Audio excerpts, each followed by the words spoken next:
Beyond the Camaros and GTOs lies a secret world of forgotten legends. Raw, powerful machines that defied the odds but vanished before their time. In this episode, we dig up 10 rare GM beasts that packed big block muscle, rebel spirit, and street-scorching speed. These aren't your everyday classics. They're the ones even hardcore fans missed. Get ready, give us a like, and check out the muscle cars GM tried to erase from history.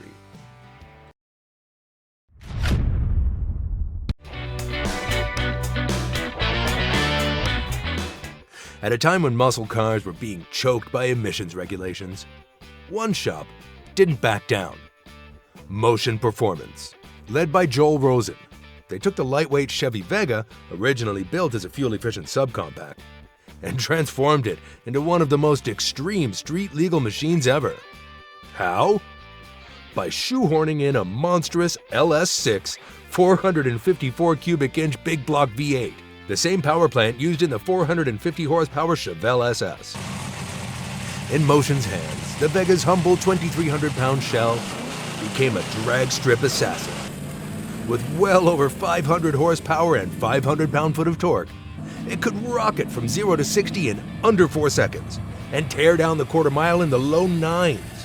Supercar numbers, even by today's standards. But this wasn't a garage-built Frankenstein. Motion offered full Phase 3 packages with Muncie M22 Rock Crusher 4-speeds, 12-bolt rear axles, heavy-duty suspension, and custom striping. Each car even came with a written promise: 11-second quarter-mile times or your money back.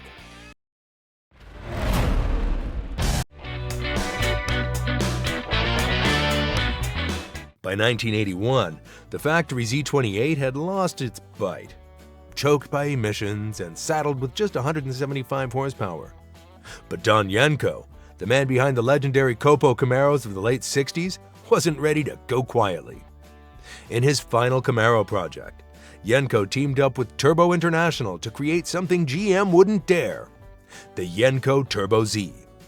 Under the hood was a 350 Ci L39 V8 paired with a draw-through turbocharger system producing 7 psi of boost, a rare setup for the time. Horsepower estimates range from 275 to 300, giving it real muscle in a time of decline. The Turbo Z could hit the quarter mile in the mid-14s, far quicker than its stock sibling. Stage 1 cars kept it subtle with upgraded carbs and exterior striping. Stage 2 models?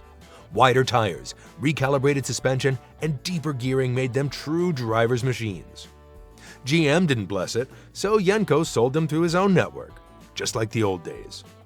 Only 19 were ever made. It was Yenko's last stand, a defiant, turbocharged goodbye that reminded everyone what a Camaro could still be.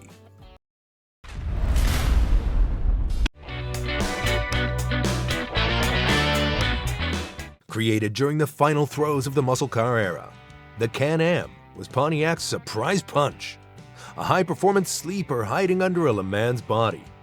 It was bold, brash, and built for just one model year. Based on the Le Mans Sport Coupe, the Can-Am wore standout cameo white paint, fiery orange-red graphics, body color Rally 2 wheels, a rear spoiler, and a functional Trans Am-style shaker hood scoop. That scoop fed the W72 6.6-liter 400 Ci V8, borrowed straight from the Trans Am, making 200 to 220 horsepower and 325 pound-foot of torque. Impressive numbers for 77. A few early cars, mostly for California, got the 455 big block, but emissions regulations had dulled its edge. Performance wasn't earth-shattering, 0 to 60 in around 10 seconds, but it had real street presence and muscle DNA. Pontiac planned to build up to 10,000 units, but when the fiberglass mold for the shaker scoop broke mid-production, they pulled the plug at just 1,377 cars.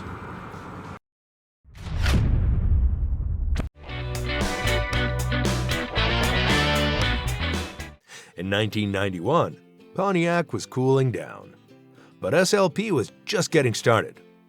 While the third-gen Firebird limped towards retirement, an upstart company called Street Legal Performance, SLP, was quietly engineering a monster in the shadows. The result was the 1991 Firebird Firehawk, a brutally fast, track-ready machine that GM refused to publicly acknowledge. Starting with a basic Firebird formula, SLP overhauled, well, everything. The car's L98 5.7-liter V8 was fitted with ported aluminum heads, forged internals, a high-flow intake, and custom exhaust, pushing output to an astonishing 360 horsepower and 390 pound-foot of torque, far beyond anything else Pontiac offered at the time.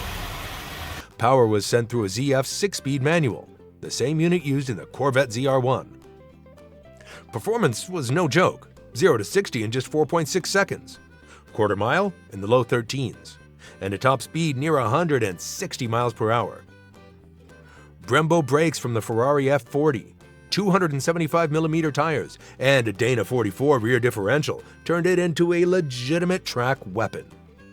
Only 25 were made, sold discreetly through select dealers. No ads, no press. Why? Because it was faster than a Corvette, and GM didn't want that smoke.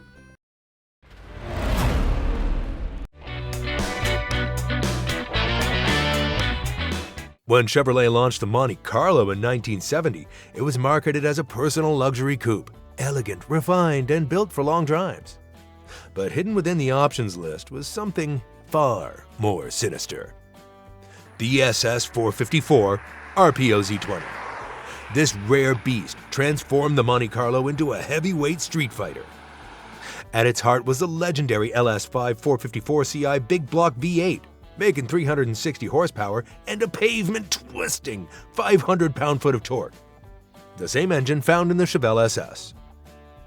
Mated to the bulletproof TH400 3-speed automatic, it could launch the nearly 4,000-pound coupe from 0 to 60 in just over 6 seconds, with quarter-mile times in the 14.3 to 14.6 second range, enough to surprise any Mopar or Pontiac at a red light.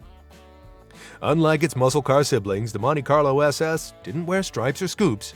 Instead, it flexed quietly with subtle SS 454 badging, a blacked-out grille, rally wheels, and a deep, rumbling dual exhaust. Only 3,823 units were built in 1970, making it both rare and desirable today.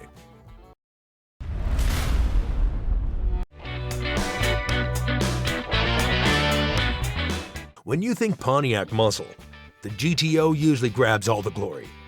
But in 1969, Pontiac pulled off something sneakier, and maybe even cooler. The Grand Prix SJ428. It looked like a luxury cruiser, but under the hood, pure muscle car fury. This wasn't some soft personal coupe. The SJ package dropped a 428 cubic inch high-output V8 between the fenders, pushing out a thundering 390 horsepower and 465 pound-foot of torque, easily rivaling a Judge spec GTO. Backed by the rugged TH400 3-speed automatic, it could shove this 4,100-pound beast from 0 to 60 in about 6.5 seconds, with quarter-mile times in the mid-14s. That's serious heat for a car with opera windows. The real twist? The 69 Grand Prix was rebuilt on a shortened A-body platform, known internally as the G-body, giving it better balance and road manners than most full-sizers. It came packed with upscale touches too, rally gauges, wood grain dash, bucket seats, and even an 8-track player if you're feeling fancy.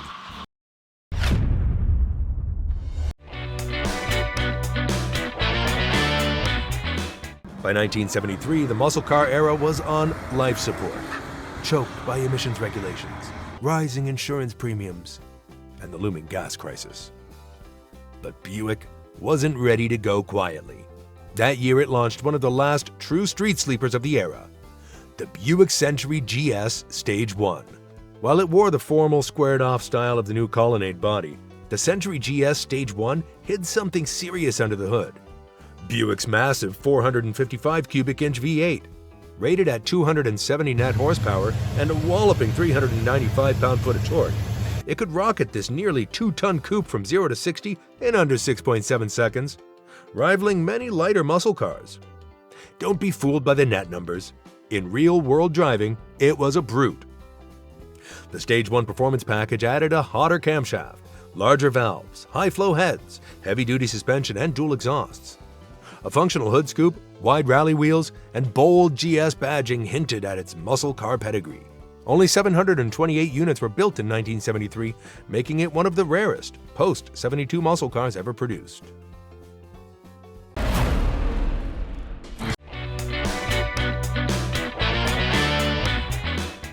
In 1973, muscle cars were fading fast. Choked by emissions, yeah, kneecapped by insurance premiums, and reshaped by a more sensible market. But Chevy wasn't entirely ready to give up the fight. Quietly tucked beneath the sleek new Colonnade styling was one last hurrah, the Chevelle Laguna 454, a big block bruiser disguised as a gentleman's coupe. While most buyers saw the Laguna as just a trim upgrade over the Malibu, real gearheads knew where to look.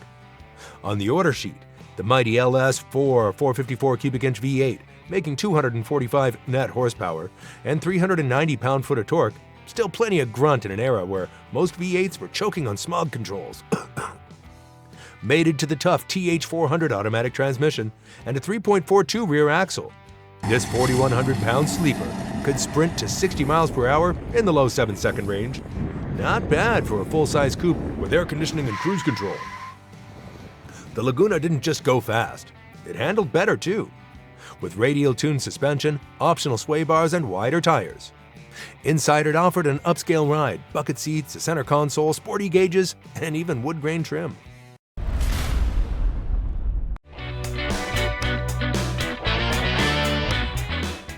By 1975, the muscle car era was wheezing its last breath. Emissions regulations, insurance hikes, and fuel economy fears had neutered Detroit's once proud horsepower kings. But Oldsmobile wasn't ready to give up either. That year, it revived the Hurst Olds. And while it wasn't as brutal as its late 60s predecessors, it was still one of the fiercest machines left standing. Built on the Cutlass Supreme platform, the 75 Hurst Olds W30 wore wild two-tone paint schemes, black and gold or white and gold, a urethane nose cone, bold graphics, and the legendary Hurst dual-gate shifter. Beneath the skin was a torque-heavy 455 rocket V8, detuned to net 190 horsepower and 350 pound-foot of torque. Still plenty of muscle for this 4,000-pound cruiser down the quarter mile in the low 16-second range. It wasn't just for show. Dual exhaust, firm ride suspension, and rally gauges came standard. And that rear spoiler?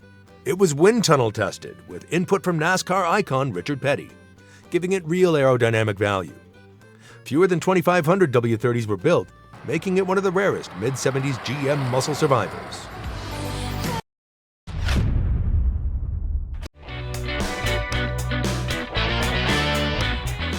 You've heard of the Chevelle SS 396. But what if we told you its northern cousin packed the same punch with a Pontiac twist? Enter the 1967 Beaumont SD396, a Canadian-built, GM-bred muscle machine that most American gearheads never knew existed.